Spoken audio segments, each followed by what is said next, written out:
powerful volcanic surge 56 million years ago cut off the Arctic Ocean from the Atlantic Ocean.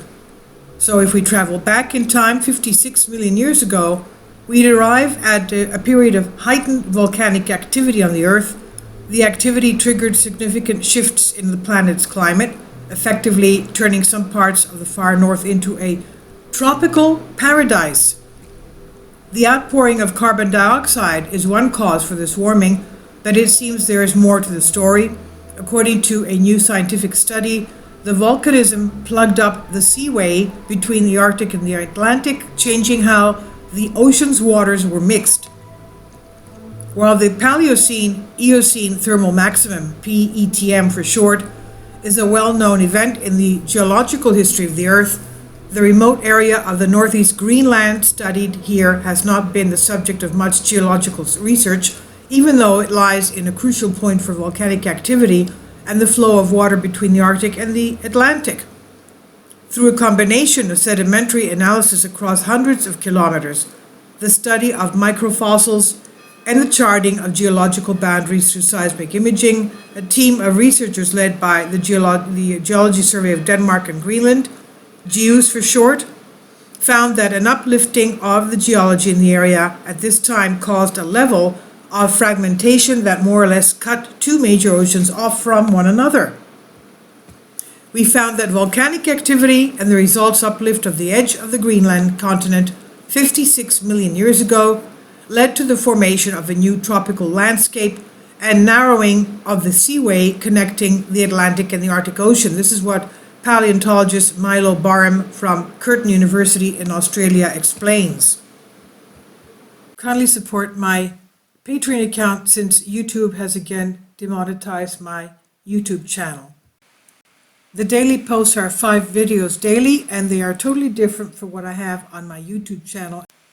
Thank you so much for your support and that you find all my content so interesting. You'll find the Patreon account details in the description box below. So not only did the spike in volcanic activity produce an increase in greenhouse gases, but the restriction of the seaway also reduced the flow of water between the oceans, disturbing heat distribution and the acidity of the deeper oceans. The uplift created through a combination of tectonic plate movements and rock made from cooling lava would have narrowed the seaway separating Greenland and Norway, which is much bigger than it used to be. Deep waters would have been transformed into shallow estuaries and rivers and swamps. Then as now, these oceans connecting played a major role in shaping the circulation of the winds and weather around our globe. In some cases, the waters of the Arctic would have been almost entirely isolated from the waters of the Atlantic, compounding the warming that was already happening. There was another consequence, though. More land meant more migration option for the flora and fauna of the area, and the researchers think many animals may have taken advantage of the extra space to move to cooler locations. The volcanic surge also changed the shape of Earth's continents, creating land bridges or narrowed straits and enabling crucial migration responses for mammalian species such as early primates to survive climate change. This is what geologist Jussi Hovikoski from GEOS says. And fast forward to today, while we don't have molten lava extending the size of the continents, the oceans and their air currents that move above them are just as important in terms of managing the climate of our Earth. The current climate crisis means some of the crucial weather patterns that we've come to rely on are now starting to collapse. And as when they do, they will mean that severe consequences for our Earth continue to cool down or warm up in the future. Our current condition has drawn many comparisons to the PETM, a time when there were palm trees in the Arctic, 56 million years ago. Can you imagine palm trees in the Arctic? And through understanding how the climate has shifted in the past, we should be able to better prepare for the future.